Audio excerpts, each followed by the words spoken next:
Hello everyone. Today we are going to explore an essential tool in the field of data analytics, which is SQL, which means Structured Query Language.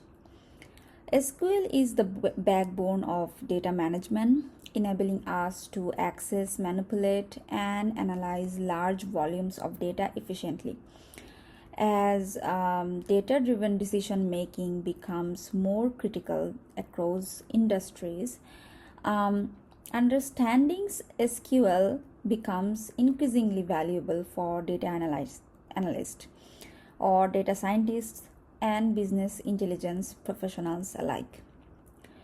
So in this session, we'll cover foundational concepts of SQL, key functions relevant to data analytics, and practical techniques for querying and extracting data to drive insights.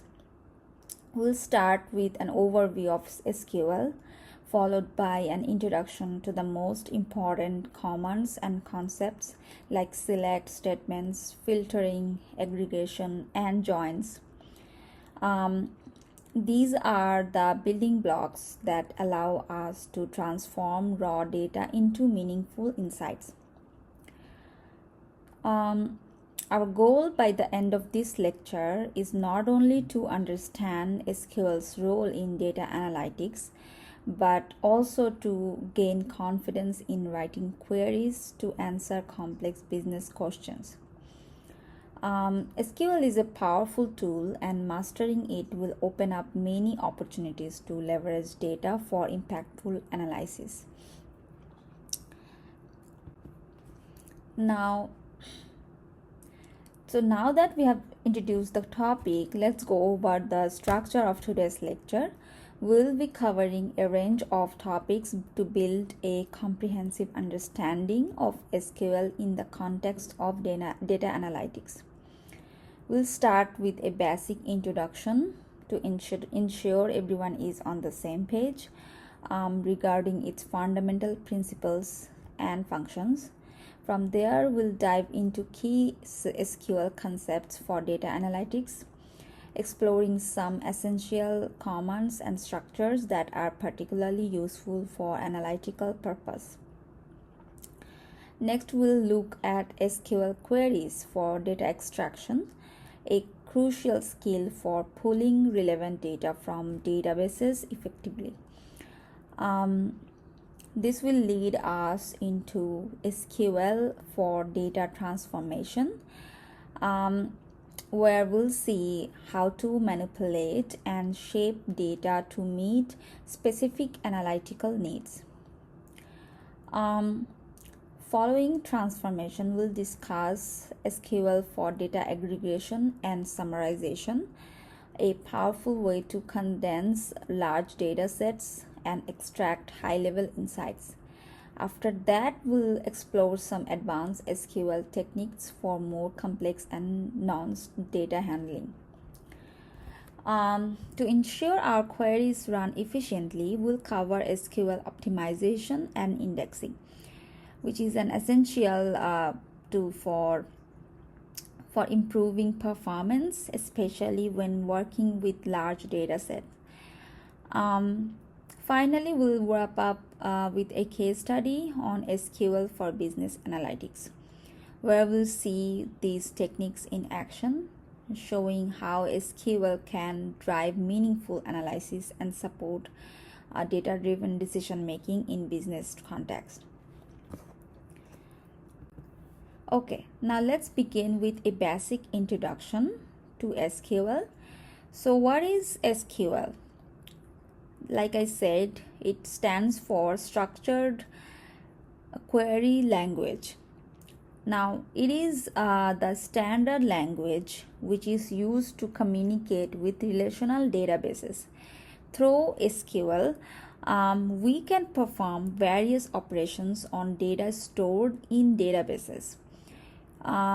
Everything from retrieving specific information to updating records and more. So basically, for any business or any website or any web application or any software, we need databases.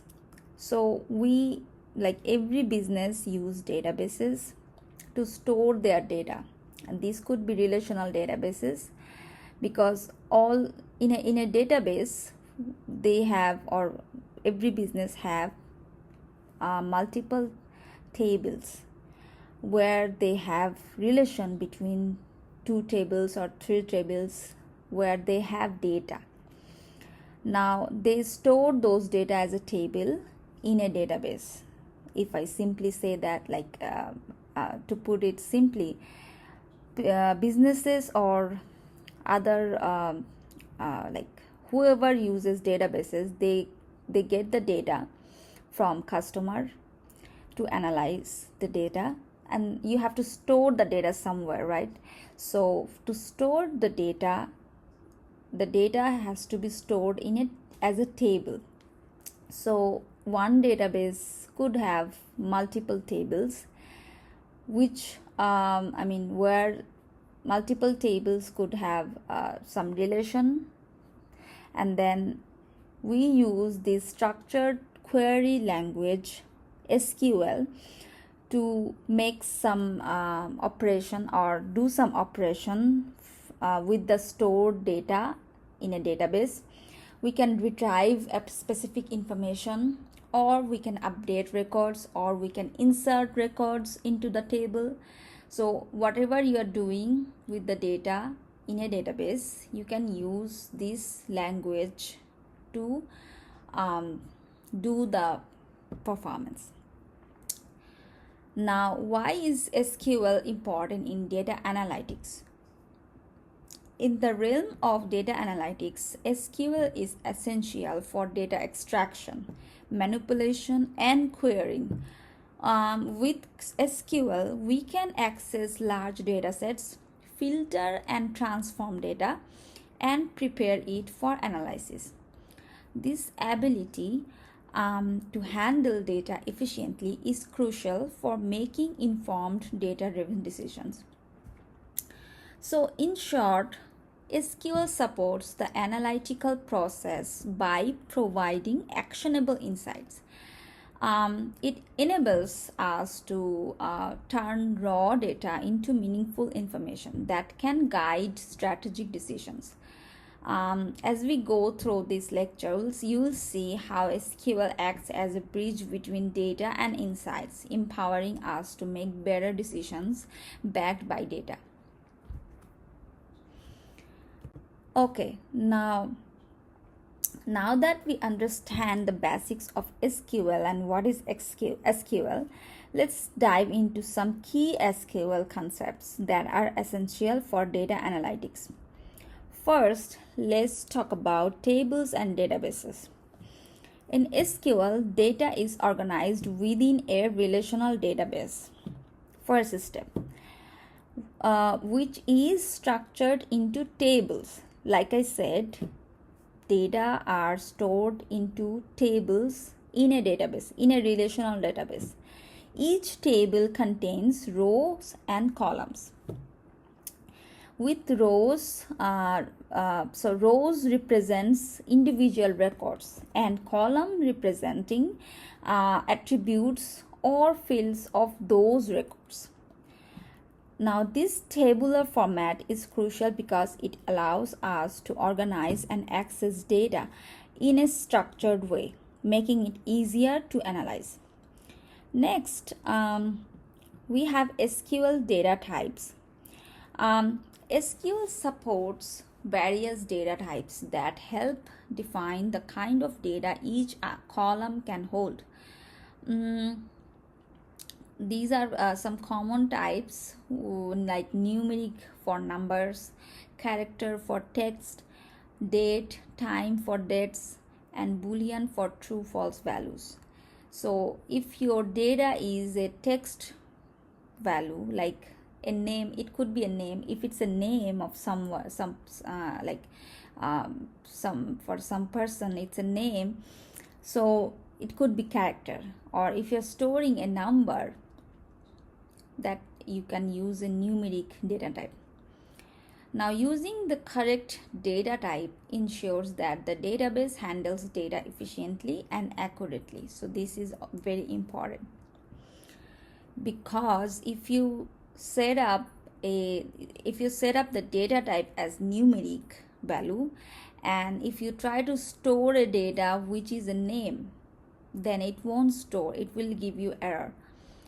So to choose the right data type is very important.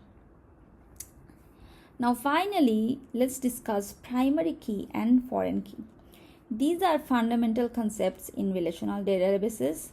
A primary key is a unique identifier for each record in a table, ensuring that no two rows have the same key value. So it has to be unique.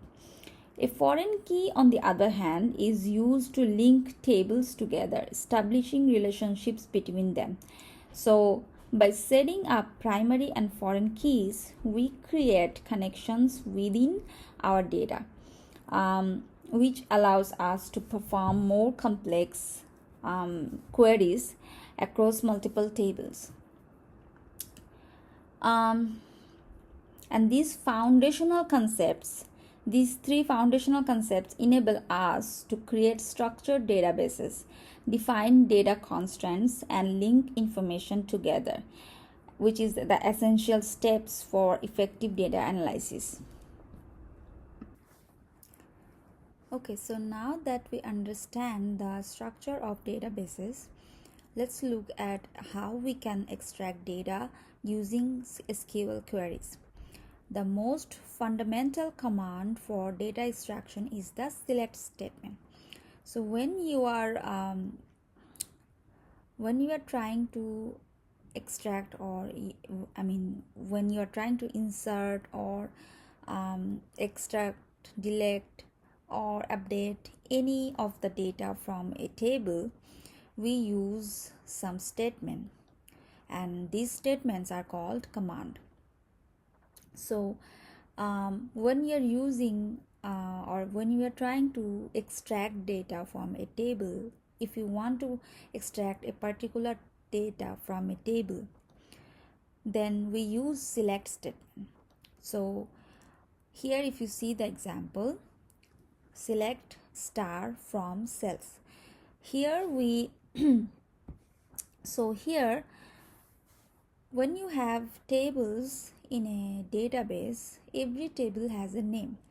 So here our table name is cells. This is a cells table where we have different information about cells. So we want to see the table, we want to see all data from cells table. That's why we are using select statement and star. Star means all.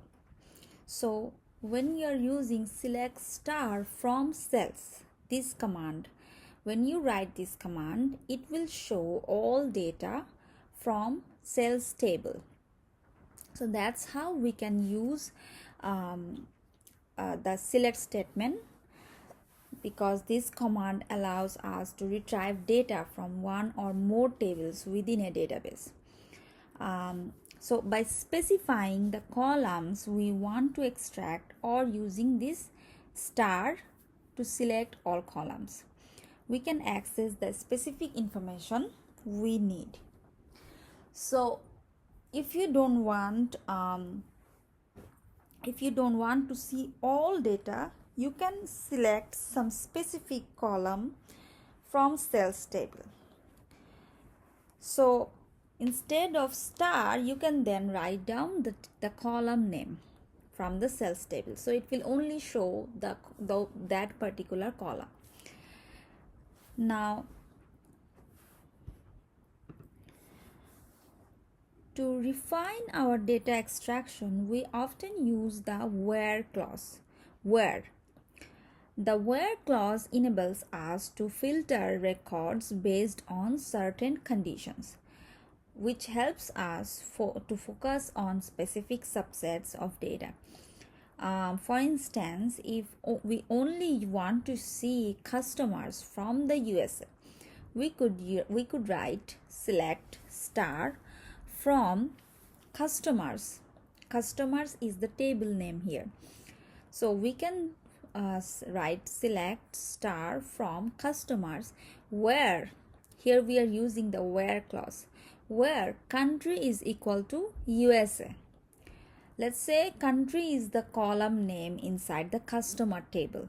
Okay, so on the column where the column name is country, where we want to see only those customers information which are from the USA. So we are specifying that select all from customers where country is only equal to USA. So this is how we can use the where clause. This query would return all records from the customers table where the country field is set to USA. Using select and where together gives us more powerful tools to access and filter data, allowing us to pull exactly what we need for analysis.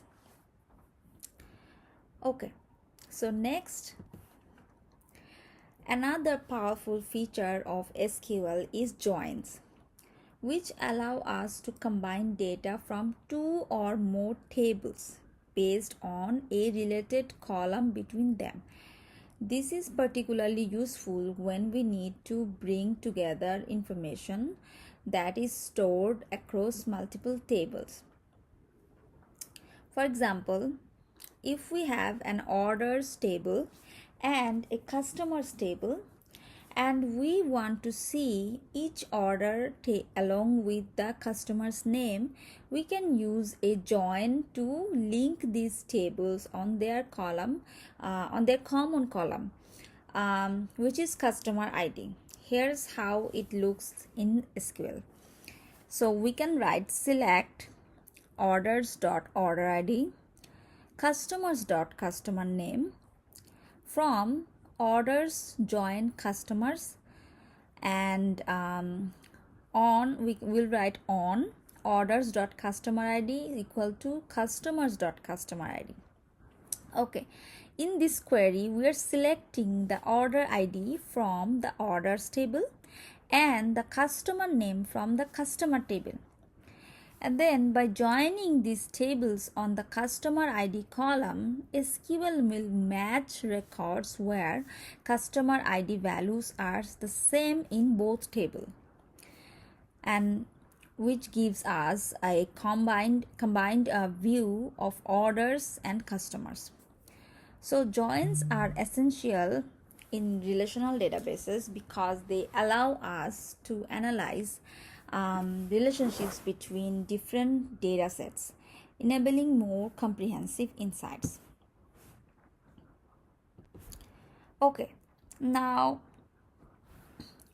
we'll see data transformation now, which is a crucial step in preparing data for analysis. SQL provides several tools to help with this process. Let's see some of the key techniques here. First, we have data cleaning. One common task is handling missing data. In SQL, we can check for missing values using the is null condition. So it helps us identify gaps in our data. So another important cleaning step is removing duplicates, which we can do with the distinct keyword.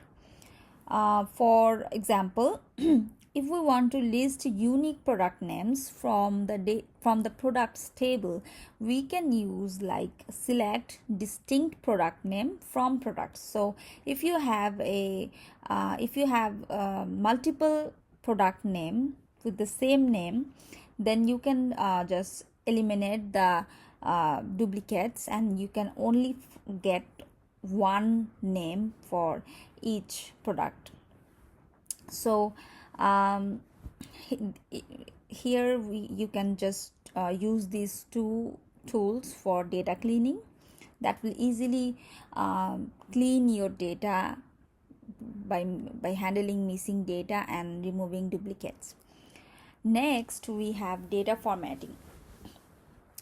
Now, often we need to standardize the format of our data, especially text fields. SQL provides functions like upper, lower, and trim to help with this. For instance, if we want to convert all customers or all customer names to uppercase for consistency, we could use select upper customer name from customers.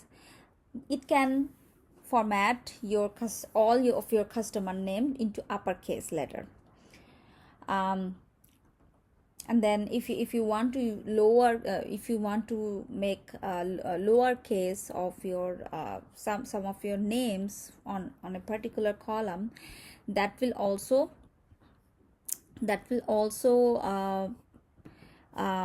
make it lower case in a single command.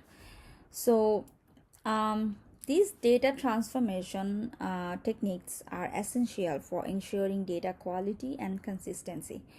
And after doing the data cleaning and formatting, it will be well formatted and clean and ready for analysis.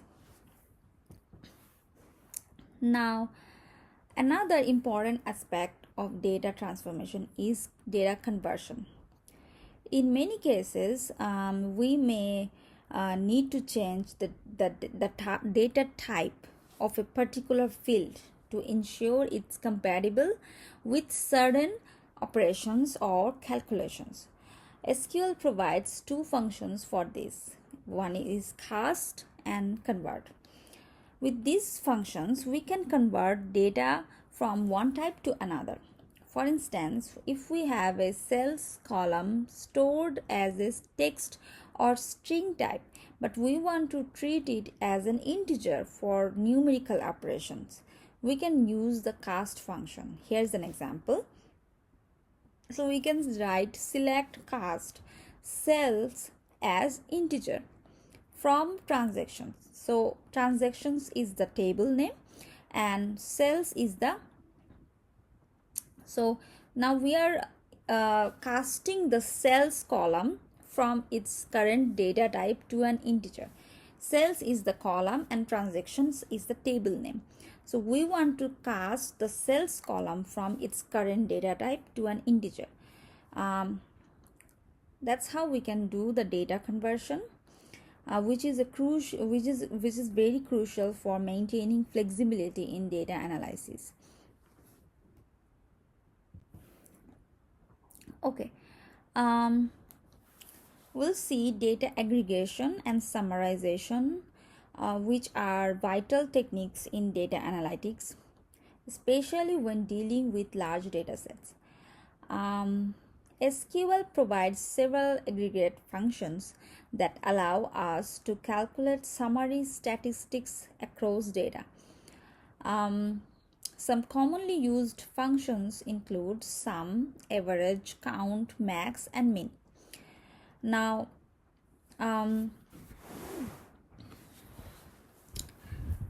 you can use the sum function for totals. You can have a total of your data using the sum function.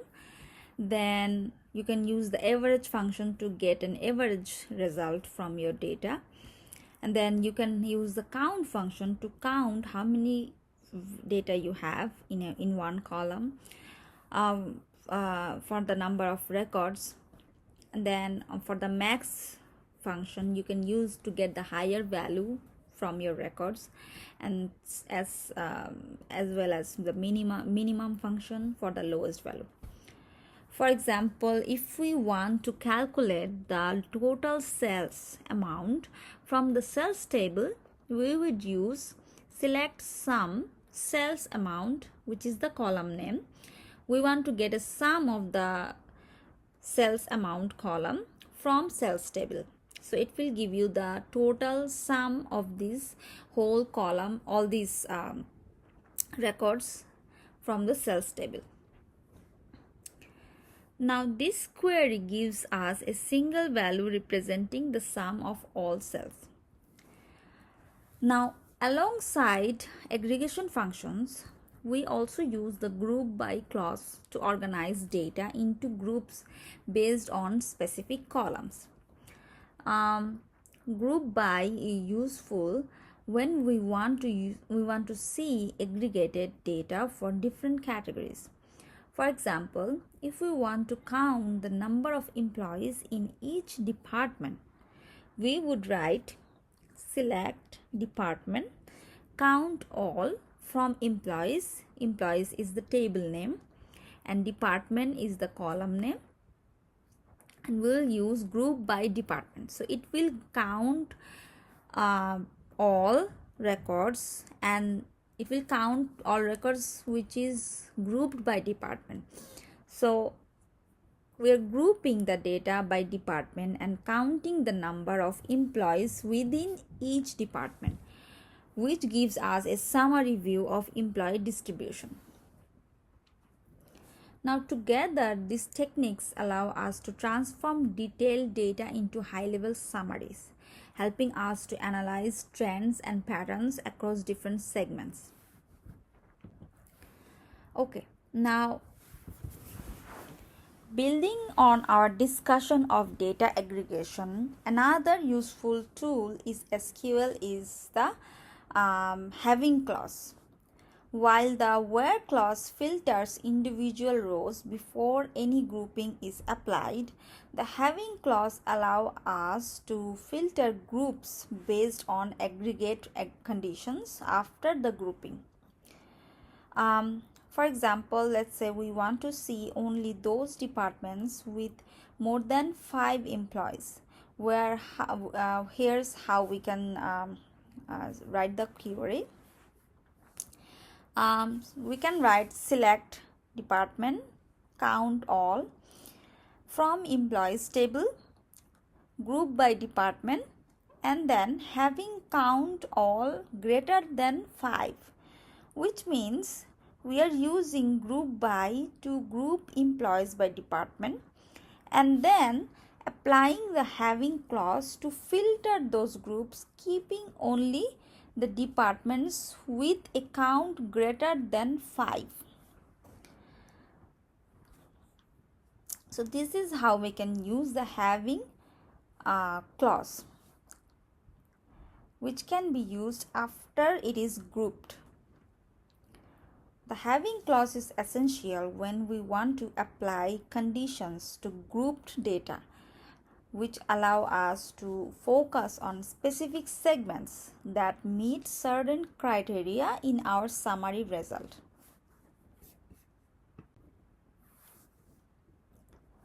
Okay, so we will now see some advanced techniques.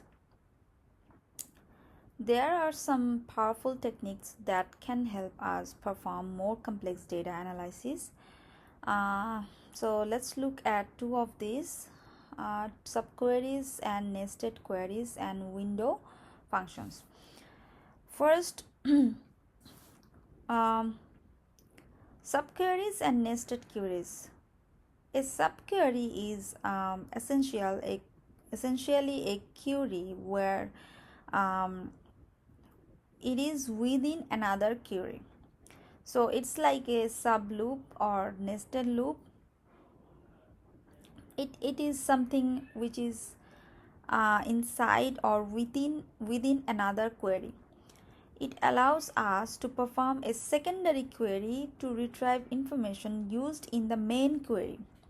For instance, if we want to find the names of customers who have placed orders over $1,000, we could use this query like select customer name first from customers table, where then we are using another subquery. After the where clause, we are writing where customer ID in. We are using this in clause, and then we are starting another subquery. So that will be inside the bracket where we are writing select customer ID from orders table, where order amount is greater than 1000. Now, first of all, in this example, the inner query retrieves the customer IDs of those who placed large orders, first of all. And then the outer query uses that list to get their names from the customers table. So this is how a subquery works. Next, we have window function. So subqueries and nested queries are same kind of thing. Nested means one in another, and then subqueries is also a query under another query.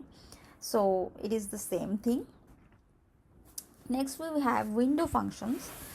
Unlike regular aggregate functions, window functions perform calculations across a set of table rows that are somehow related to the current row. They are often used to rank or calculate moving averages, among other things. For example, if we want to rank employees by salary within the same data sets, we could use select employee ID and salary and rank over order by salary descending as rank. So, and then from employees table. This function assigns a rank to each employee based on their salary, allowing us to see relative positions in the dataset without collapsing rows. Here, another advanced SQL technique that can greatly enhance our query organization and readability, which is the use of common table expressions or CTEs. CTEs allow us to create temporary result sets that can be referenced within larger SQL statements, making complex queries easier to read and manage. A CTE is especially helpful when we need to reference a subset of data multiple times within a query. By defining this subset as a CTE, we avoid having to repeat the same code, which can lead to cleaner and more efficient queries. CTEs are defined using the with clause, followed by the CTE name and the query that generates the result set. For example, if we want to select all sales records from the year 2023 and then work with the subset, we could write with sales CTE as select all from cells where year equal to 2023, select star from cells CTE. Now, in this example, we create a CTE called sales CTE that stores the 2023 sales data. We can then reference sales CTE in subsequent queries, simplifying our code and enhancing readability. These are incredibly useful tools for managing complex queries, and they make it easier to break down large operations into more manageable parts. Okay, now let's see SQL optimization and indexing. One of the keys to efficient data analysis with SQL is optimization and indexing. Optimizing SQL queries can drastically improve performance, especially when working with large data sets. Let's see some strategies. First is query optimization, which is all about making your SQL queries run faster. One useful tool is that the explain command, which helps us understand the performance of a query by showing how SQL plans to execute it. Another best practice is to avoid using select all statement. which retrieves all columns in a table. Instead, only select the specific columns you need. This reduces the amount of data processed. Additionally, using joins effectively can minimize processing time, especially if you filter data before joining tables. Then, indexing, which is another powerful technique to speed up queries. By creating an index on frequently queried columns, we help the database locate data faster. For example, if we often search by customer name in the customers table, we can create an index with create index IDX customer name on customer name. This index makes searching by customer names faster, which reduces the time taken for query execution. Finally, it's important to be mindful of common pitfalls. Avoid unnecessary subqueries, overly large joins, and Cartesian products, as this can slow down your queries. Efficient query design and proper indexing are critical for achieving optimal performance.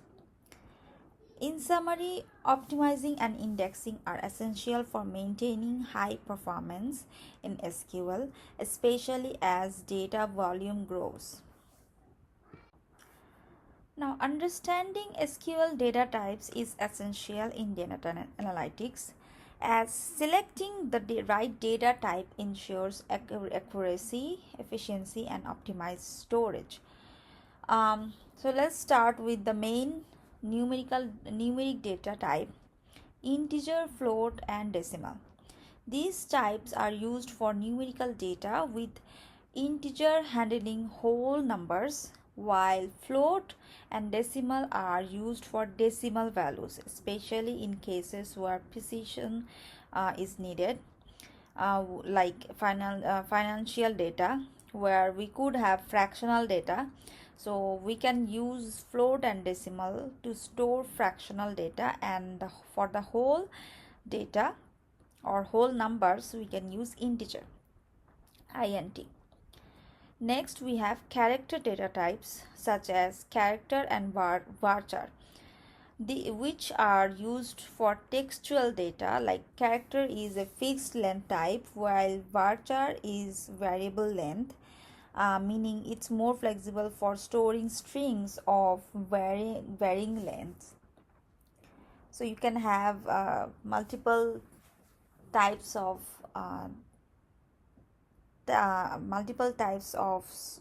length, or multiple types of sentence, or multiple types of data types. So next we have date and time data types, such as date, time, and timestamp, which allow us to handle temporal data. These types are especially useful in tracking events over time, which is crucial in trend analysis, scheduling, and reporting. For logical or binary data, we have the Boolean data type. This can be represented with Boolean or tiny integer, often storing values like 1 for true and 0 for false. So it's like yes or no. In analytics, choosing the correct data type is important because it ensures the data is stored accurately and uses storage space efficiently. Proper data types reduce errors in calculations, improve query performance, and enable better data management. Now here, each data type serves a unique purpose, and understanding their roles allows us to create a well-structured database that supports accurate and efficient analysis. Okay, now In SQL, constraints play a vital role in ensuring data integrity and enforcing rules at the database level. Let's see some of the key types of constraints and their purposes. First, we have the primary key constraint. This constraint uniquely identifies each row in a table. Every table should have a primary key, as it allows us to reference each record individually and ensures there are no duplicate rows. Next, the foreign key constraint, which maintains referential integrity between two tables. By linking a column in one table to the primary key in another table, foreign keys enforce relationships between tables, which ensures that data remains consistent across related tables. Then we have unique constraint, which ensures that all values in a particular column are unique. This is especially useful when we need to enforce uniqueness beyond just the primary key, such as ensuring no two users have the same email address in a users table. So every email address has to be unique in a table. Then we have the check constraint, which allows us to specify a condition that must be met before data can be inserted into the database. For example, we might use a check constraint to ensure that a salary column only contains value greater than 0. Finally, the not null constraint, which enforces that a column cannot contain a null value. This is useful for required fields, such as ensuring that an email or username field always has a value. So these constraints collectively help maintain data accuracy, consistency, and reliability in our databases. Now we'll just now go through the functions which are used for data analysis. We already saw these aggregate functions, string functions, date functions, mathematical functions. From among all of these, we already saw the aggregate functions and conversion functions. So now we'll see the other functions also. We just saw aggregate functions, how it works. We'll see now string functions, which are concat, length, and substring. These functions allow us to manipulate text data. For example, concat can combine multiple strings, length returns the length of a string, and substring extract a portion of a string. Then date functions, where especially for time-based analysis, functions like now, date part, and date different, which help us work with date and time data. For instance, date diff calculates the difference between two dates, which can be useful for measuring duration or time intervals. Then we have mathematical functions, abs, round, ceiling and floor. So these functions help in rounding numbers, finding absolute values, and managing decimal precision. Finally, we have conversion functions like cast and convert. We saw it before. So each of these functions serves a unique purpose, allowing us to perform various calculations, format data, and manage different data types, making SQL a versatile tool for data analysis. Now, SQL is a crucial tool in the realm of business intelligence, where it plays a significant role in extracting, transforming, and analyzing data to provide insights that drive business decisions. Firstly, let's discuss the importance of SQL in BI. Um, it enables us to retrieve relevant data directly from databases, which allows us to transform raw data into actionable insights. These insights can inform strategic business decisions and help companies stay competitive. One key application is building dashboards with SQL queries, where we can use tools such as Tableau and Power BI. Um,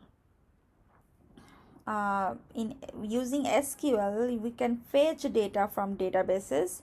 By writing efficient SQL queries, we can pull data into these tools where it can be visualized and made accessible for decision makers.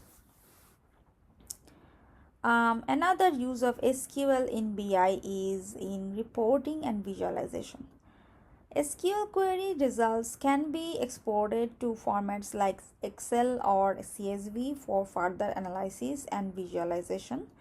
This allows teams to create detailed reports that summarize important metrics and trends in a way that's easy to understand and act upon. Finally, SQL is invaluable for monitoring key performance indicators. Um, it can be used to track KPIs in real time, helping businesses monitor important metrics such as sales performance, customer segments, customer engagement, or inventory levels. This real time monitoring enables quick response to change in business conditions. Okay, now in the context of data analytics, data warehousing is an essential component, and SQL plays a important role in managing and querying data warehouses. So data warehouses is the ETL process, SQL queries for data warehousing, and why data warehousing are important in analytics. So let's see first, what is a data warehouse?